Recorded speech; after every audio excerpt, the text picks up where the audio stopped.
everyone. So welcome to the class 7 of this ये जो UPSI की सुन रहा है कि बहुत बम्पर भर्ती आने वाली है, ठीक है। तो उसकी तैयारी हम लोग बना के चल रहे हैं और दिल्ली कांस्टेबल की तो भर्ती आ रखी है। उसमें जो आपका जीके और जीएस का जो सेक्शन होता है वो आपके सिलेक्शन में एक बहुत ही महत्वपूर्ण भूमिका निभाता है। और अगर आप फोकस्ड नहीं तैयारी करोगे, क्योंकि मैं क्वेश्चंस देख रहा था, क्वेश्चंस आसान नहीं आते हैं। क्वेश्चंस ऐसे आते हैं कि आपको इन डेप्थ अंडरस्टैंडिंग होनी चाहिए सवाल की, ठीक है। तो उसी को हम लोग मजबूत करने के लिए हम लोग का फोकस है कि इस क्लास में वो इन डेप्थ अंडरस्टैंडिंग जो आपकी बिल्कुल गहराई से जो है विषय को समझने की क्षमता है, उसको बढ़ाने के लिए जो नॉलेज आपको चाहिए वो देने की कोशिश इस क्लास में रहेगी। चलिए आइए शुरू करते हैं।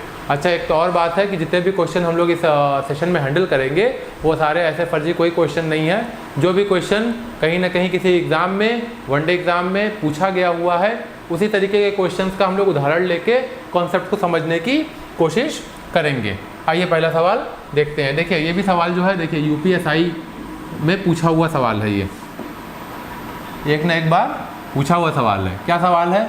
भारतीय संविधान के किस अनुसूची में पंचायत की शक्तियों के बारे में कहा गया है? भारत संविधान में टोटल 12 सूचियाँ होती हैं, ठीक है। तो उसमें जो 11वीं और 12वीं सूची है वो बाद में जोड़ी गई है, ठीक है। 11वीं सूची किस बारे में है? पंचायत के बारे में है, पंचायत के बारे में है। 10वीं सूची जो है डिफेक्शन के बारे में है, डिफेक्शन या दल बदल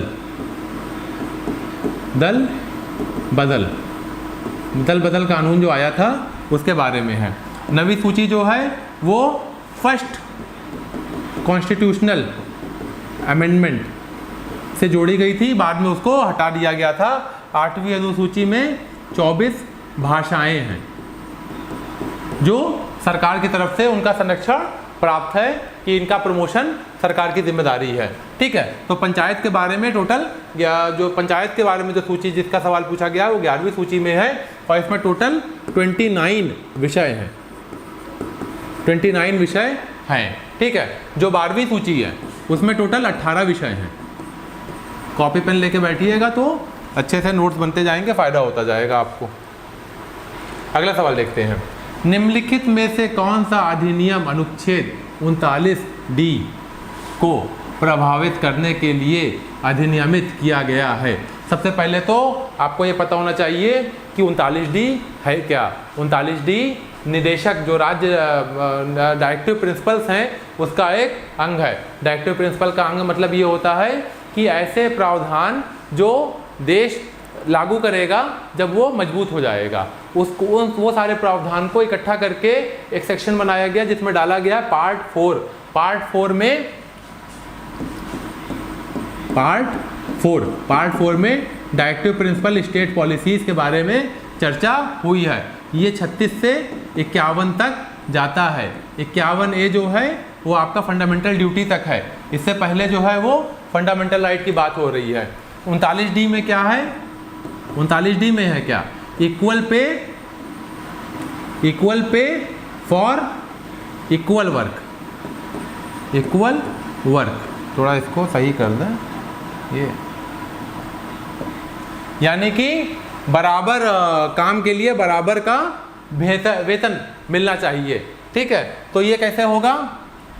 ये कैसे किस तरीके के अधिनियम को लाया जाए? जैसे कि क्या प्रॉब्लम है, कई ऐसे समाज में काम होते हैं जिसमें महिलाओं को कम वेतन मिलता है और पुरुषों को उसी काम के लिए अधिक वेतन मिलता है। जैसे कि आप बहुत बेसिक सी, आप जैसे ग्रामीण परिवेश के लोग होंगे उनको पता होगा कि मजदूरी में अगर महिला मजदूरी करती है तो उसको कम मजदूरी मिलती है और पुरुष मजदूरी कर रहा है तो उसको ज़्यादा मजदूरी दी जाती है। तो इस तरीके की जो अनियमितताएँ हैं इसको समाप्त करने के लिए 39D में ये कहा गया कि सभी को बराबर का वेतन मिलना चाहिए। इसके लिए समान पारिश्रमिक अधिनियम यानी इक्वल पे लॉ या एक्ट आएगा तो महिला और पुरुष सबको समान जो है वेतन मिलेगा। अगला सवाल देखते हैं। भारतीय संविधान के किस अनुच्छेद में कहा गया है कि किसी भी अपराध के लिए अभियुक्त किसी व्यक्ति को स्वयं अपने विरुद्ध साक्षी होने के लिए बाध्य नहीं किया जाएगा, जो कि आत्म दोष में परिणत होता है। यानी कि अगर आपको किसी क्राइम के लिए पकड़ा जाए तो आप पे किसी तरीके का दबाव डाल के, ठीक है, ये नहीं कहा जा सकता कि आप अपने खिलाफ खुद गवाही दो। यानी कि खुद की गवाही को एक्सेप्ट करने के लिए कोई आप पे प्रेशर नहीं डाल सकता है। ये आपका एक मौलिक अधिकार है जो अनुच्छेद 22 खंड 5 में दिया गया है। अनुच्छेद 29 क्या है? अनुच्छेद 29 जो है माइनॉरिटीज़ के इंस्टीट्यूशंस के बारे में है, जो अल्पसंख्यक जो है इंस्टीट्यूशन बनाते हैं, ये उसके बारे में है। और अनुच्छेद 45 जो है वो फ्री एजुकेशन की बात करता है। फ्री एजुकेशन 6 से 14 तक मुफ्त में शिक्षा मिलनी चाहिए। लेकिन हमारे काम का जो अनुच्छेद है, अनुच्छेद 22 है। भारतीय संविधान के अनुच्छेद 25 के अनुसार भारत के प्रत्येक नागरिक को अपने धर्म को मानने, आचरण करने और एक डैश है की स्वतंत्रता है। तो फ्रीडम ऑफ रिलीजन, धर्म की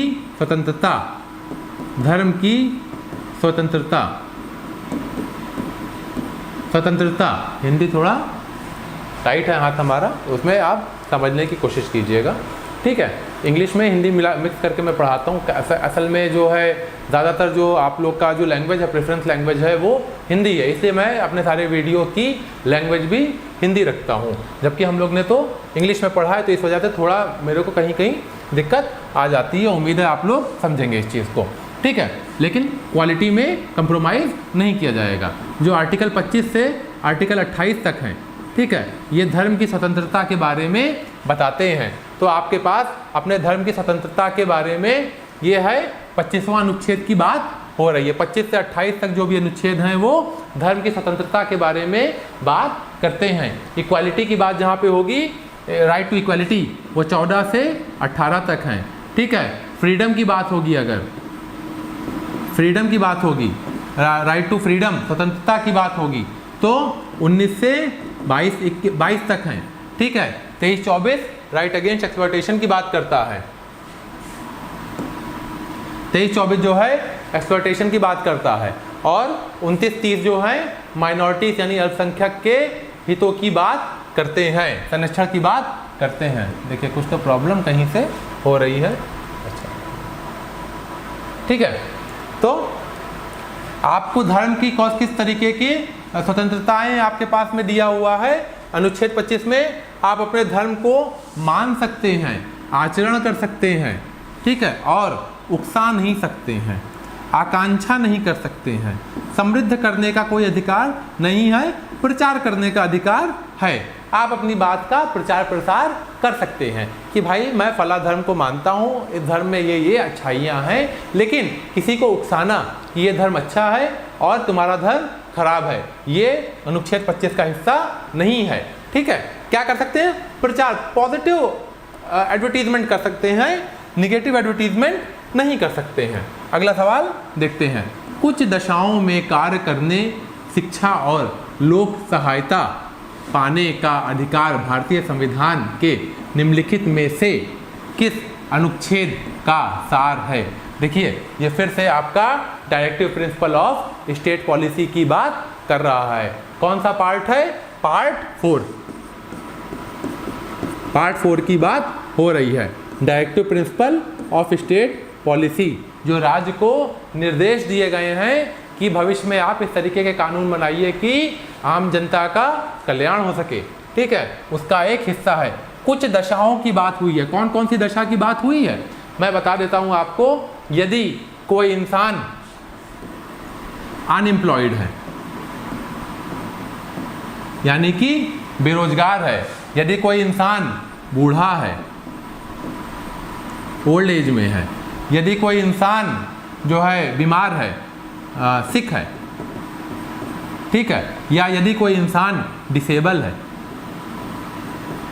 इन चार अवस्थाओं में कार्य करने, शिक्षा और लोक सहायता के लिए भारत का संविधान जो है राज्य को बाधित करता है कि उनको ऐसे 4 तरीके के लोगों को आप शिक्षा दीजिए, उनको काम में लगाइए और उनकी सहायता कीजिए। ये कौन सा अनुच्छेद है? ये अनुच्छेद है अनुच्छेद 41। अनुच्छेद 41 इस बारे में चर्चा करता है। ठीक है,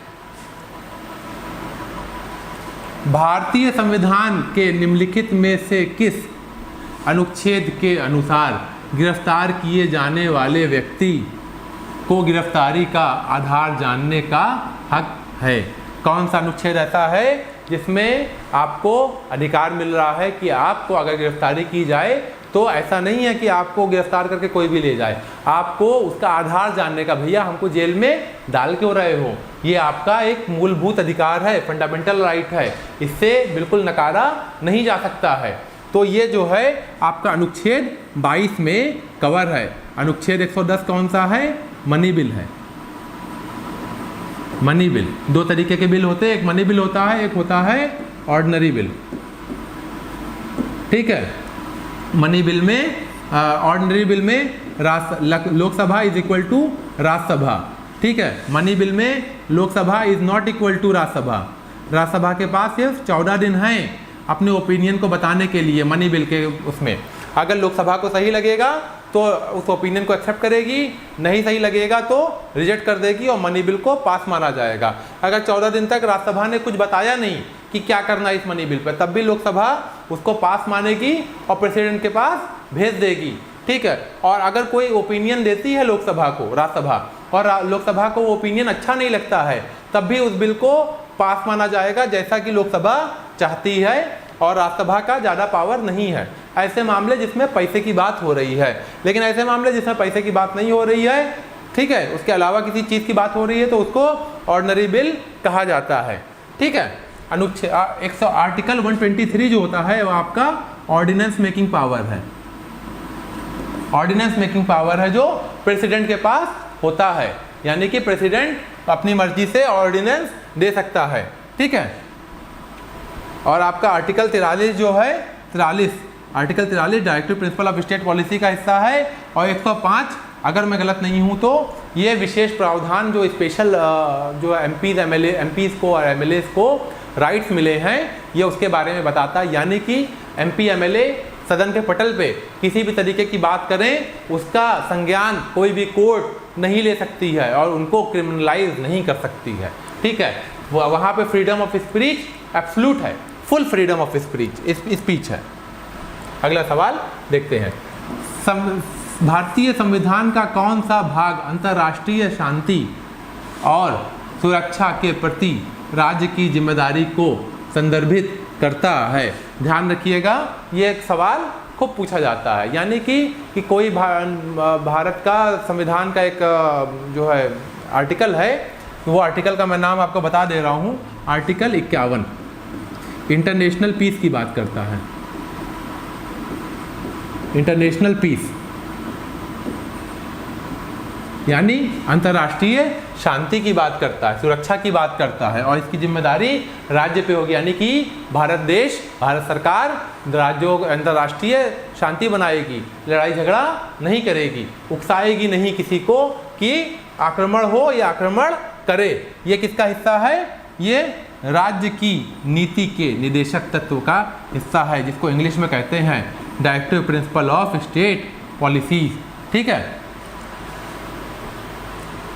भारतीय संविधान के अनुच्छेद 165 को संदर्भ में किस राज्य की सरकार का कानूनी सलाहकार कौन होता है? किसी राज्य का कानूनी सलाहकार कौन होता है? यानी कि भारतीय संविधान राज्यों को भी कुछ ऐसे पावर देता है कि जो अपने वकीलों को रख सकें, ताकि तमाम मामले ऐसे होते हैं जो भारत सरकार जो है राज्य की सरकार खुद को प्रेजेंट करती है हाई कोर्ट में अपने एक्शन को डिफेंड करने के लिए। मान लीजिए कि आपकी नौकरी का जो है पत्र नहीं मिला और आपका जो है पोस्ट के विभाग में या पुलिस एसआई में आपकी भर्ती हो गई, लेकिन वो आपको नियुक्ति नहीं दे रहे हैं, तो आप अपने राज्य की सरकार के खिलाफ जाके, होम मिनिस्ट्री के खिलाफ जाके एक रिट दायर कर सकते हैं। ठीक है, महाधिवक्ता, वो तो जो उनका लीगल एडवाइजर होगा उसको क्या कहेंगे?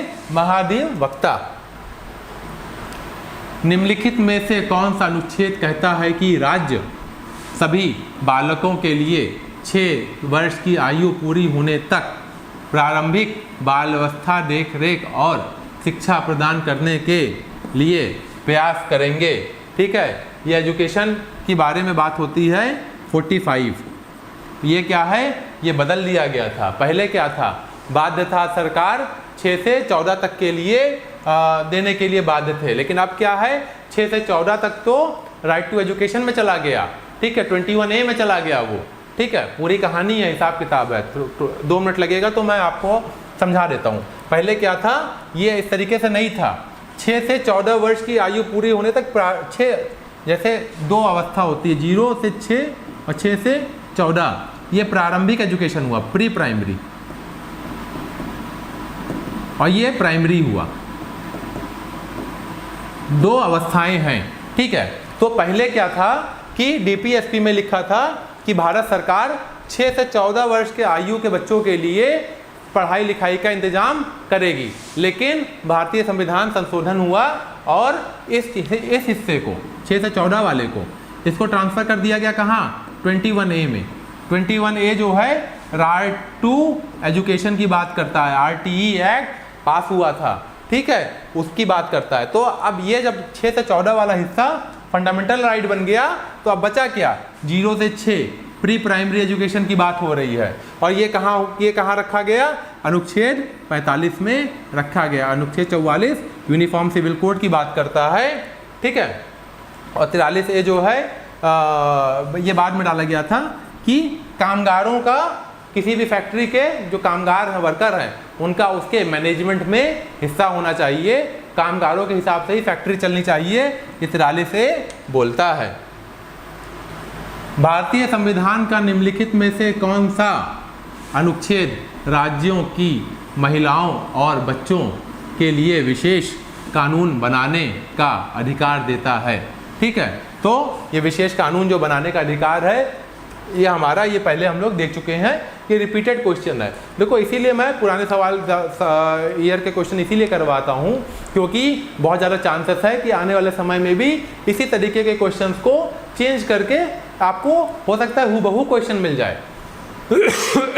और यकीन मानिए, जिस दिन आपका पेपर होगा, पेपर हम तक आएगा, मैं फिर से लाइव क्लास लूँगा और मैं दिखाऊँगा कि जो मैंने पढ़ाया था और जो पेपर आया है, कितनी ज़्यादा उसमें सिमिलरिटी आपको मिल रही है। तो अनुच्छेद 15 जो है आपका, अनुच्छेद 15, इसमें कौन सा है कि राइट अगेंस्ट डिस्क्रिमिनेशन, कि किसी भी तरीके का भेदभाव भारत सरकार या कोई भी राज्य सरकार या सरकार का कोई भी अंग नहीं करेगा। आर्टिकल 14 क्या है? Right to equality. ठीक है, आर्टिकल 15 क्या है? राइट अगेंस्ट डिस्क्रिमिनेशन, किसी भी तरीके का भेदभाव सरकार नहीं करेगी, लेकिन बच्चे और महिलाओं के लिए विशेष प्रावधान दिया गया है 15(4) में। 15(4) में दिया गया है कि भारत सरकार कुछ ऐसे मामले जहां पे बच्चों और महिलाओं के लिए विशेष प्रावधान ला सकती है, ये एक छूट है। आर्टिकल 17 क्या है? आर्टिकल 17 क्या है? छुआछूत नहीं होगा, छुआछूत इलीगल है। आर्टिकल 18 क्या है? आर्टिकल 18 किसी भी तरीके का टाइटल नहीं दिया जाएगा। टाइटल क्या है कि आप कहिए कि सरकार जो है किसी को ना, जैसे राजा का या बादशाह का या जो है नवाब का कोई टाइटल नहीं दिया जा सकता है। टाइटल सिर्फ कौन से दिए जा सकते हैं? जो लिटरेरी टाइटल हैं, जैसे कि जैसे आप पद्म भूषण भी अगर किसी को मिलता है ना, तो उसको एज ए टाइटल नहीं यूज़ किया जा सकता है, एज ए सत्कार यूज़ किया जा सकता है, इज्जत यूज़ किया जा सकता है, लेकिन वो टाइटल नहीं है एक तरीके से। ठीक है, जैसे पहले ज़माने में लंबे लंबे कि बादशाह, इलाही और क्या क्या टाइटल चलते थे ना, वो सारे टाइटल ख़त्म कर दिए गए थे जैसे ही संविधान पावर में आया था। और इस बात का जिक्र अनुच्छेद 18 में बताया गया है। अनुच्छेद 17 जो है आपका, ये कौन सा है? छुआछूत की भावना को दूर करना। भावना मतलब एक्टिविटी, अगर आप छुआछूत करते हैं कि छोटी जात वाले को कहेंगे कि तुम अछूत हो, दूर रहो, तो आपको जेल हो सकती है। ये उसके मूल अधिकारों का हनन है। वर्तमान में भारतीय संविधान के भाग 21 के सहरा कितने राज्यों में विशेष प्रावधान है? भाग 21 जो है कॉन्स्टिट्यूशन का, उसमें आर्टिकल है आर्टिकल 371, ठीक है।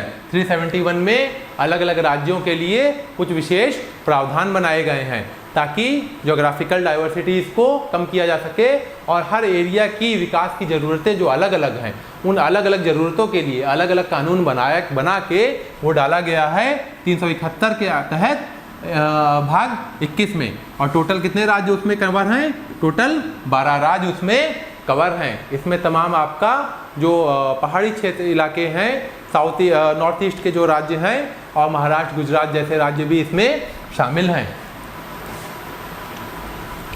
भारतीय संविधान का कौन सा अनुच्छेद केंद्र पर यह सुनिश्चित करने के लिए एक कर्तव्य निर्धारित करता है कि प्रत्येक राज्य की सरकार संविधान के प्रावधानों के तहत चलती है? ठीक है, जैसे आपने सुना होगा कि स्टेट में इमरजेंसी लगी है, ठीक है, तो इमरजेंसी लगाने का काम किसका है?